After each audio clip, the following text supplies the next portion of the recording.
Bismillahirrahmanirrahim. Assalamualaikum warahmatullahi wabarakatuh Ananda semua. Bagaimana kabarnya pagi hari ini? Alhamdulillah luar biasa, tetap semangat, pantang menyerah, Allahu Akbar. Ananda, kira-kira Ustazah mau kemana ya ini? Yap, betul sekali. Ustazah mau ke dalam perpustakaan. Kira-kira ada apa ya? Wah, ada serial Sirah Nabawiyah. Yuk kita baca bersama. Serial Sirah Nabawiyah, masa anak-anak. Bismillahirrahmanirrahim. Kali ini kita melanjutkan kisah sebelumnya ya. Ananda, ada yang masih ingat kemarin kita sampai mana ya kisahnya? Yap, benar sekali. Kemarin kita sampai pembelahan dada Rasulullah Shallallahu Alaihi Wasallam. Kita lanjutkan ya. Ananda sudah siap menyimak? Siap, Us. Oke, kita mulai membaca. Ketika Rasulullah Shallallahu Alaihi Wasallam berada di perkampungan Bani Sa'ad, beliau mengalami peristiwa pembelahan dada.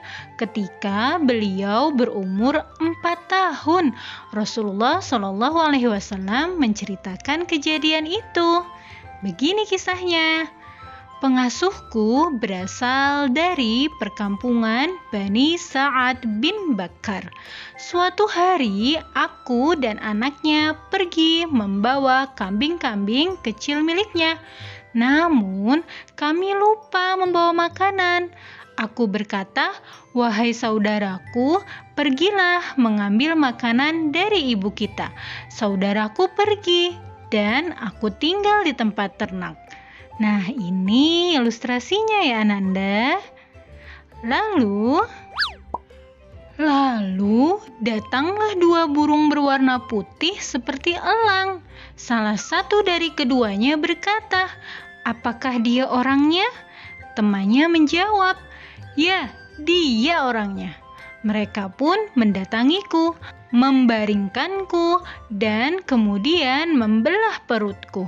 Setelah itu, mereka mengeluarkan jantungku dan mengeluarkan 2 gumpal darah hitam. Masya Allah, ini dia sedikit ilustrasinya. Ada 2 ekor burung, ada seekor kambing, dan ada Rasulullah Muhammad Sallallahu Alaihi Wasallam. Lalu bagaimana ya selanjutnya? Kita buka ke halaman berikutnya. Yap, salah seorang berkata kepada temannya, "Ambilkan untukku air salju." Lalu mereka membasuh isi dadaku. Kemudian ia berkata, "Ambilkan untukku air embun." Dan mereka pun membasuh hatiku. Lalu ia berkata, "Bawakan aku ketenangan." Dan ia meletakkannya di hatiku. Masya Allah. Kemudian ia berkata, "Jahitlah." Dan ia pun menjahitnya. Dan terakhir, ia memberi cap kenabian di hatiku. Masya Allah. Jadi ini proses pembelahan dada Rasulullah. Dada Rasulullah dibersihkan. Lalu kemudian aku pergi menemui ibuku dan menceritakan apa yang kualami. Ia berkata, "Aku memohon perlindungan untukmu kepada Allah." Ia segera menyiapkan untanya dan membawaku di atasnya. Kami menemui ibuku, yaitu Ibunda Aminah. Ia berkata kepada ibuku, "Aku telah menunaikan amanahku dan tanggunganku."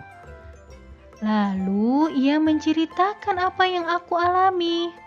Namun itu semua tidak membuat ibuku cemas.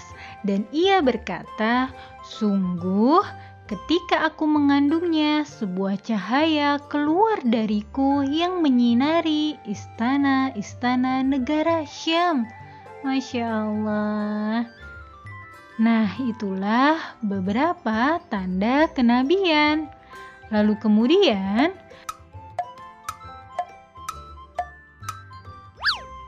seorang sahabat bernama Anas bin Malik radhiyallahu anhu berkata, Rasulullah Shallallahu Alaihi Wasallam didatangi malaikat Jibril ketika beliau bermain bersama anak-anak lainnya. Malaikat itu membawa beliau, meletakkannya dan membelah dadanya. Ia mengeluarkan hati dan mengambil segumpal darah darinya dan berkata, inilah bagian setan darimu. Lalu ia membasuhnya dalam sebuah bejana dari emas dengan air zam-zam, mengeringkannya dan mengembalikannya ke dadanya. Masya Allah, ini dia sedikit ilustrasinya. Alhamdulillah. Selanjutnya kita ke halaman berikutnya. Sekarang kita sudah masuk ke bab kembali ke pangkuan ibunda.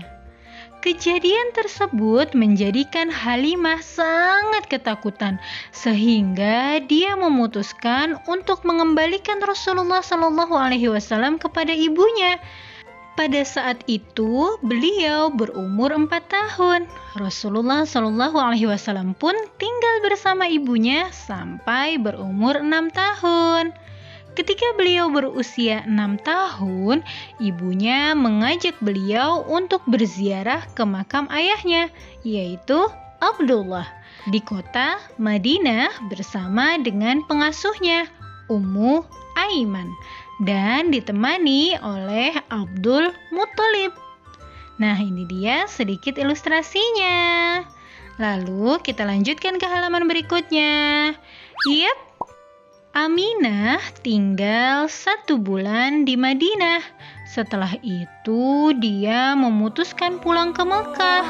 Dalam perjalanan pulang beliau sakit dan sakitnya bertambah parah hingga beliau meninggal dunia di daerah Abawa. Abdul Muthalib pun kembali melanjutkan perjalanan pulang menuju Mekah dengan membawa Rasulullah Shallallahu Alaihi Wasallam. Sejak saat itu Rasulullah Shallallahu Alaihi Wasallam hidup sebagai anak yatim piatu. Kedua orang tuanya telah meninggal dunia. Inna lillahi wa inna ilaihi raji'un.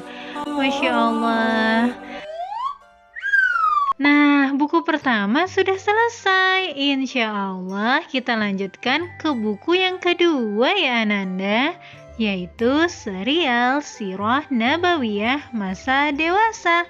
Alhamdulillahirrabbilalamin. Barakallahu fikum.